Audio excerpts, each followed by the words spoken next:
प्रश्न असतील, तिथं काही अजून शिक्षणाच्या संदर्भातली दालनं उघडण्याचं काम असेल किंवा आणखीन काही नवीन आव्हानं स्वीकारण्याची धमक आणि ताकद ही तिथल्या नवीन पिढीमध्ये निर्माण करण्याच्या संदर्भातलं प्रोत्साहन देण्याचं काम असेल, ह्या सगळ्या गोष्टी मी अतिशय चांगल्या पद्धतीनं तुम्हाला त्या ठिकाणी करून दाखवील। आणि आज राज्याचा जसा करोडो रुपयाचा पैसा आम्ही आणू शकतो, आमचे सगळे सहकारी मित्र त्याच्याबद्दलचा पाठपुरावा करतात।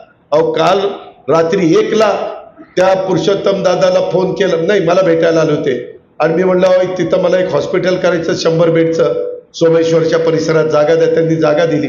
आज दुपारी केशवराव ऑर्डर त्या ठिकाणी निघाली, तिथं 100 बेडचं हॉस्पिटल कोण करते? 24 तास झाले नाही अजून, आज 1 वाजता 24 तास होणार आहे रात्री। ताबडतोब यंत्रणा हलवली, कुणाचा घास नाही, मी माझा पिशारकी मारत नाही,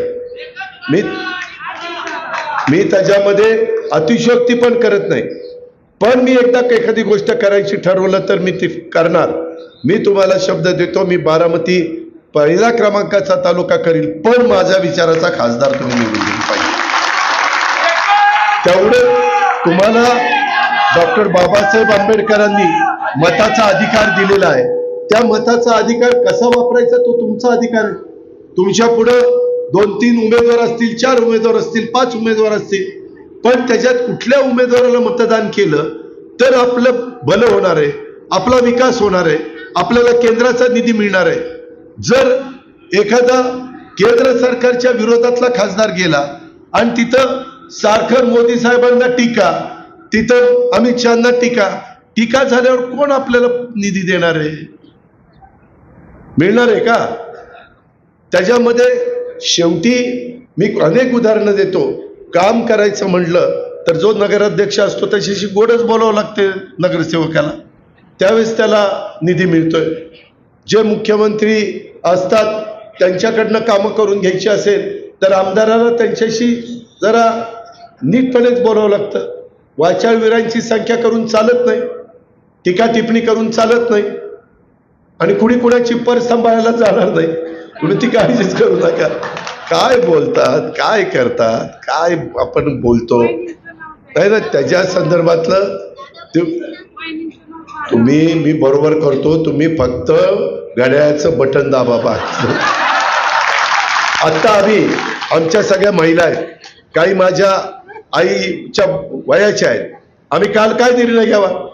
75 वर्ष झाली देशाला स्वातंत्र्य मिळून, कुणी केलं? काल आम्ही केलं, अजित आशाताई आनंदराव पवार, आईचं नाव हे आता प्रत्येक वेळेस इथला प्रत्येकाने लावायचं। आज आईचा मान सन्मान केलं ना आपण, बापाचं पण महत्व तेवढे, पण बापापेक्षा थोडं आईचं महत्व जास्तच आहे, हे खरं आहे। आपणच आपल्या आईला त्या ठिकाणी तशा पद्धतीनं परंपरा पूर्वापासून चालत आलेली आहे। अशा कितीतरी गोष्टी मित्रांनो, वेळ बराच झालेला आहे परंतु खोटं नाही सांगत, अशा कितीतरी गोष्टी आपण केलेल्या आहेत आणि अजूनही तुम्हाला ज्या गतीनं ही कामं चालली त्याच्यामध्ये केंद्राचा करोडो रुपयाचा पैसा हा त्या ठिकाणी आला तर आणखीन आपल्याला मदत होणार आहे। आणखीन माझ्या इंदापूरचा, माझ्या बारामतीचा, माझ्या दौंडचा, माझ्या पुरंदरचा, माझ्या भोर, वेला, मुळशीचा, माझ्या खडकवासलाचा त्या बाबतीतला विकास हा झाल्याशिवाय राहणार नाही। यावेळेस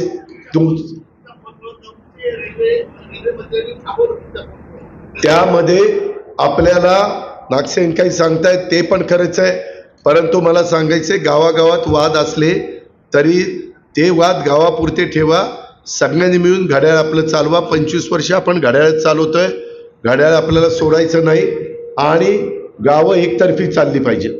तुम्ही मला निवेदन देताना दादा विकासाच्या करता निधी द्या, मी देईन, मी कमी पडणार नाही, पण तुम्ही पण वन साइड मतदान करायला कमी पडायचं नाही। कुठला अंडरग्राउंड? शाबास,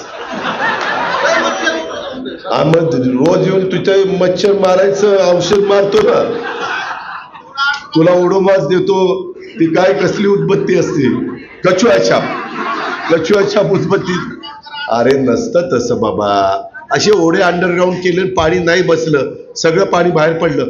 मध्ये माझ्या भिगवण रोडला आमचे ते अंडरग्राऊंड ड्रेनेजचं काम काही ठिकाणी राहिलं, सगळे तिथं पाणी पाणी झालं. काही काहींनी माझ्यावर टीका केली, कसलं काम चाललंय याचं. आणि मग पुन्हा ते आपण जे चेंबर असतात त्या चेंबरला जाळ्या बिळ्या टाकल्यात. त्याच्यात दुसरा काय उपाय आहे का ते मी बघतो. काही बाबतीमध्ये जर काही उपायच नसेल तर त्याचाही विचार मी करतो. मी तसं नाही म्हणणार नाही. शेवटी माझ्या भागातल्या जनतेचं आरोग्य चांगलं ठेवणं आणि त्याकरता लक्ष देणं तुमचा लोकप्रतिनिधी या नात्याने ते माझं कर्तव्य आहे. आणि त्याकरता मी पडेल ती किंमत मोजायला तयार आहे. अशा पद्धतीनं आपण आपला सर्वांगीण विकास करून घेऊया. आज आपण बारामती एवढी वाढली आहे, परंतु अतिशय गुण्यागोविंदाने आपण बारामतीमध्ये राहतो. माझ्या महिलांना पण रात्री अपरात्री अतिशय सुरक्षित वाटेल असं वातावरण करण्याचा माझा सातत्याने प्रयत्न असतो. मी पोलिसांना नेहमी सांगतो, आता नवीन ॲडिशनल SP आलेत, नवीन DYSP आलेत, त्या सगळ्यांना सांगितलंय अजिबात जर कोणी चुकीचं वागत असेल तर त्याची हायगाई करू नका. त्याला टायरमध्ये घ्या, त्याला काय करायचं ते करा. पण आमच्या कुठल्याही घटकाला जो संख्येने कमी असेल पण तो बारामतीचा नागरिक आहे तर त्याला सुरक्षितच वाटलं पाहिजे. कुणी त्यांच्याकडे वाकड्या नजरेने बघता कामा नये, कुणी त्या मुलीला त्या महिलेला त्रास देता कामा नये.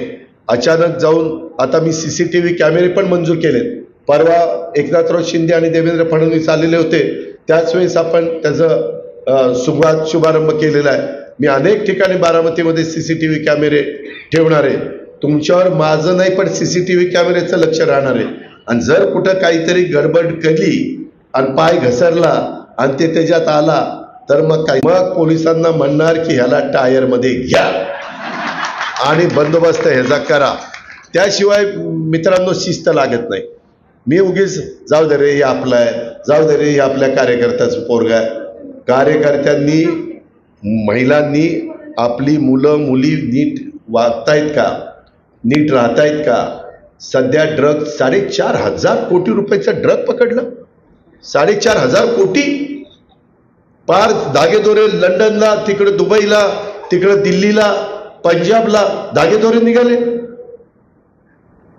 त्याच्यामध्ये अजून आम्ही लक्ष घालतोय कुठपर्यंत कोण कोण किती मोठी माणसं त्याच्यात सापडूया, पण कुणाला तिथं सोडणार नाही. कारण समाज बिघडून काय मिळणार आहे. साधू संतांनी ते सांगितलंय काय तुम्हाला? मला साधू संतांचे आचार विचार काय, माझ्या वारकरी संप्रदायाचं भूमिका काय?